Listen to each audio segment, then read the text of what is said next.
Hey guys, what's up? It's Dan, and today it's not going to be the usual gaming video that I usually put up on my channel. It's going to be a video about a major trend that's been going around Facebook, Twitter, and any other popular social network. I'm not even joking. If you don't have a Facebook account, go ahead and make one and add up some friends and you'll see what I mean. This thing is huge. Kony 2012 is basically a campaign that was started by a controversial activist group, and it's not for profit, and it's called Invisible Children. And I'm saying controversial for many reasons. Just keep watching this video and you'll see. Basically, the CEO of Invisible Children, along with his other friend filmmakers that are part of the activist group, they came together and they made a short film called Kony 2012. And it's about 30 minutes long. If you want to go watch it, I'll link it down in the video in the description bar. But it's about a guy named Joesph Kony, who has 30,000, that's what they say, that he has 30,000 child soldiers in Uganda and other parts of the region. And he basically has his own rebel group called the Lord's Resistance Army, where these child soldiers fight. And he doesn't have a cause or anything. Apparently, according to the video that Invisible Children made, the LRA, the Lord's Resistance Army, fights for no cause, so they just kill people, rape people, steal from people for no reason, just for the fun of it. This is Invisible Children's 11th video on Joesph Kony, so I'm guessing they made 10 other ones because nobody really, took the time to watch them. And this year they got lucky, and, with Facebook and everything, it rapidly spread, and now hundreds of thousands of people know about Joesph Kony and how horrible he is and everything. The goal of their campaign, Kony 2012, is to basically stop Joesph Kony, who is apparently today's Hitler and today's source of all evil. No, I'm just kidding, but that's how they portray him. They want him stopped by the end of this year, I think, or I think it was by April 20th, 2012 or something like that. But they're handing out posters, and you can buy an action kit or something on their website, which contains a poster, bracelets, and all that other merchandise. Last year, in 2011, Invisible Children spent $8,676,614, and those were the activist group's expenses, and only 32% of that money went to direct charity services. So only 32% of that money actually went to Africa and to the kids in Africa. And not even all of the 32% went to the kids in Africa. I'm guessing only about 10 to 15%, maybe even less. But I'll tell you why soon, so just keep watching. The other part of the around $9 million in expenses went toward staff salaries, travel and transportation, and most of all, film production. So Invisible Children is really interested in outputting films and raising awareness and all that. But, I mean, now I just think there's way too much awareness. Everybody's aware. Everybody knows that there's this guy named Joesph Kony, and he's some madman and, uses child soldiers and all that mumbo-jumbo. But nobody's actually going to go to Uganda and kill this guy or bring him to justice. This issue needs action and aid, not awareness. Charity Navigator is a website where you can browse charities and their legitimacy and analyze them and all that. And on that website, Invisible Children has a rating of 2 out of 4 stars compared to other charities that have mostly ratings of 4 out of 4, 3 out of 4. But basically, they lack an external audit committee, and that's the whole reason why Charity Navigator is giving them this low rating. And what that means is that Invisible Children refused to have an actual auditing committee analyze their expenses and their income and all that. They only had one accountant that was in partnership with them. That one accountant did all of the auditing for them. So now we can see how much of your money is actually going to children in Uganda and in the rest of Africa where this stuff is happening. Only 32% of your money is actually going there, and maybe even less. Now let's talk more about the conflicts in the region as well as military intervention. The group's aim is a direct U.S. military intervention in the region to wipe out or capture Joesph Kony. Because of this, they also support the local armies in the region, such as the Ugandan Army and the Sudan People's Liberation Army. So when you donate your money to Invisible Children, your money goes through the Ugandan Army or the Sudan People's Liberation Army before it gets to the children. So you never know what might happen along the way.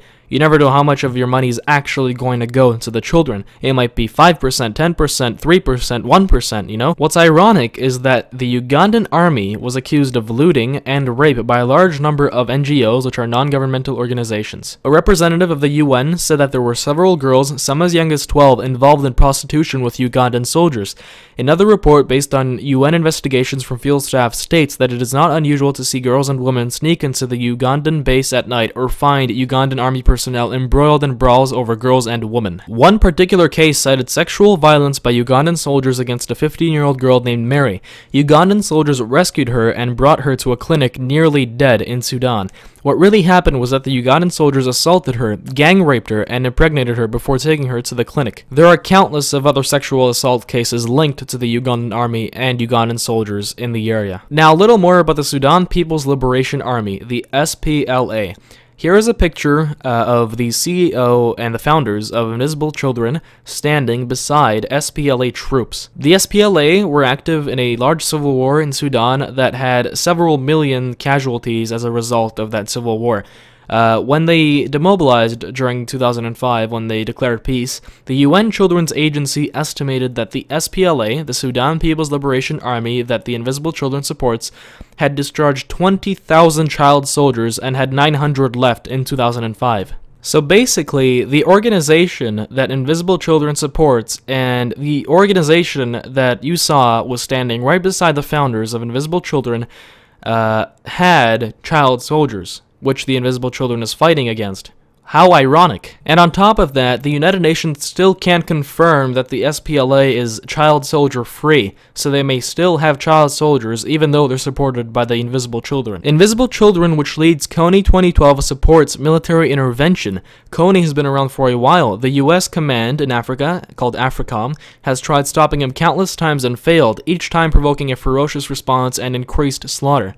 The issue with fighting a man who uses a child army is that his bodyguards are children, plain and simple. Any effort to capture or kill him will almost certainly result in many children's deaths. How does that make any sense if Invisible Children is trying to stop the killing of innocent children, but they're also promoting military intervention against an army of child soldiers? People of Invisible Children, do you think before you speak? People that support Invisible Children support what they're fighting against. I don't understand. The Sudan's People's Liberation Army and the Ugandan Army are both supported by Kony 2012, even though the Sudan's People's Liberation Army used and still may be using child soldiers, as well as the Ugandan Army, which rapes and loots. All this means that people that support Kony 2012 simply also support looting, rape, child soldiers, how ironic, and the killing of children through military intervention. Now, awareness is great if you're calling people to action with it, but manipulation of facts isn't. The Council of Foreign Relations published an article on their website about the Kony 2012 campaign. Here is a quote directly from the article. During the past decade, US-based activists concerned about the LRA have successfully, if quietly, pressured the George W. Bush and Obama administrations to take a side in the fight between the LRA and the Ugandan government. Among the most influential of advocacy groups focusing specifically on the LRA are the Enough Project, the Resolve Campaign, the Canadian-based group Guluwalk, and the media-oriented group Invisible Children. Seen that name before. Older agencies from Human Rights Watch to World Vision have also been involved. In their campaigns, such organizations have manipulated facts, listen to this, manipulated facts for strategic purposes, exaggerating the scale of LRA abductions and murders, and emphasizing the LRA's use of innocent children as soldiers, and portraying Kony, a brutal man to be sure, as uniquely awful, a Kurtz-like embodiment of evil.